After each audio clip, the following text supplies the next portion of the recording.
Hey people, it's NIyas713. Now this is from the independent.co.uk. So here it goes. Ice shelf holding back Antarctica's doomsday glacier is fracturing and won't last long, scientists warn. Collapse of enormous Thwaites glacier the size of Britain would raise sea levels at least 2 feet.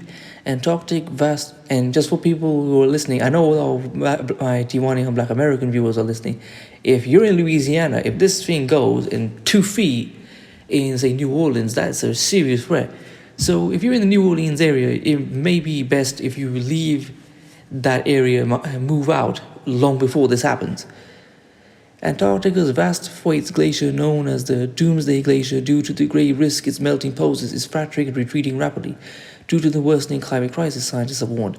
The glacier, which flows into the Amundsen Sea of western Antarctica, is around the size of Britain or Florida, and its melting already contributes 4% to annual global sea level rises.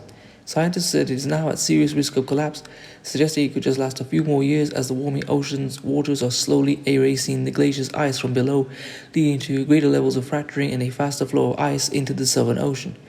At a meeting of the American Geophysical Union on Monday, the scientists suggest the glacier may last only 5 more years. However, another scenario suggests it could take decades or up to a century. If the glacier was to collapse, global sea levels would rise by several feet, putting millions of people in coastal cities in the direct path of extreme flooding.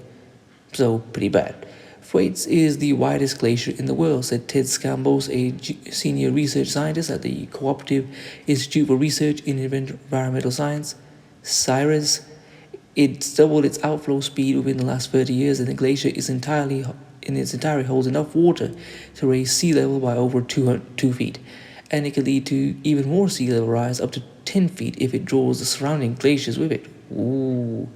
Dr. Scambos is the U.S. lead coordinator for the International Thwaites Glacier Collaboration, ITGC, a team of almost 100 scientists funded by the U.S. National Science Foundation and UK Natural Environmental Research Council, who are working together to study the glacier. Their work has revealed major changes in the glacier itself, as well as the surrounding water in the area where it flows off the bedrock below. Thwaites stretches across a 120 kilometers length of frozen coastline. On its eastern side, the ice flows more slowly than the rest. This area is braced by a floating ice shelf which thrusts out from the landmass and remains held in place by an underwater mountain.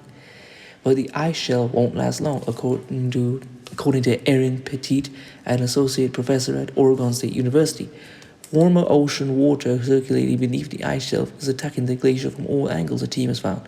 The water is melting the ice directly from beneath, and as it does so, the glacier loses its grip on the underwater mountain. Massive fractures have formed and are growing as well, accelerating its demise, said Petit. This flowing extension of the Thwaites Glacier will likely survive only a few more years. The most dramatic sign of impending failure is a set of diagonal fractures that nearly span the entire shelf, according to a report on the journal Science's website.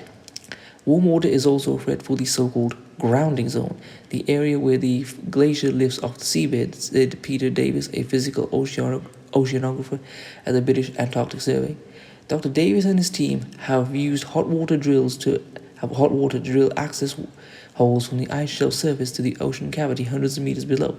They found that ocean waters in the grounding zone are warm by polar standards and salty, which together generate prime conditions for melting the ice shelf from beneath. As Thwaites retreat upstream and into the ice sheet, it may form very tall ice cliffs at the ocean front, the research team at CIRES said.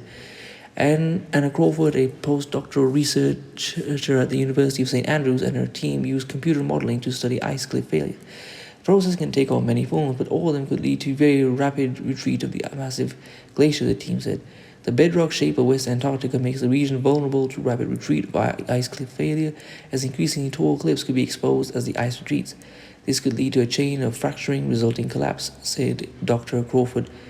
A challenge for the team is assessing if, when, and how fast this might occur, but major ice loss is possible in several decades to a few centuries. If Thwaites were to collapse, it would drag most of West Antarctica's ice with it, said Dr. Scambos. So it's critical to get a clearer picture of how the glacier will behave over the next 100 years. Well, if this is as serious as they say, I don't really know what they plan to do. Okay, we've found it's going to collapse and be devastating. Okay, what force on earth have you got that can fix an ice shelf? There's just nothing to do. But oh well. So anyway, I'm going to leave this article in the description. I'll see if I can find some more. If you want to support this channel, leave my Cash App. Want to follow me on Instagram, I'll leave that there as well. If you'd like to buy one of my t-shirts, I'll leave that there as well. Peace.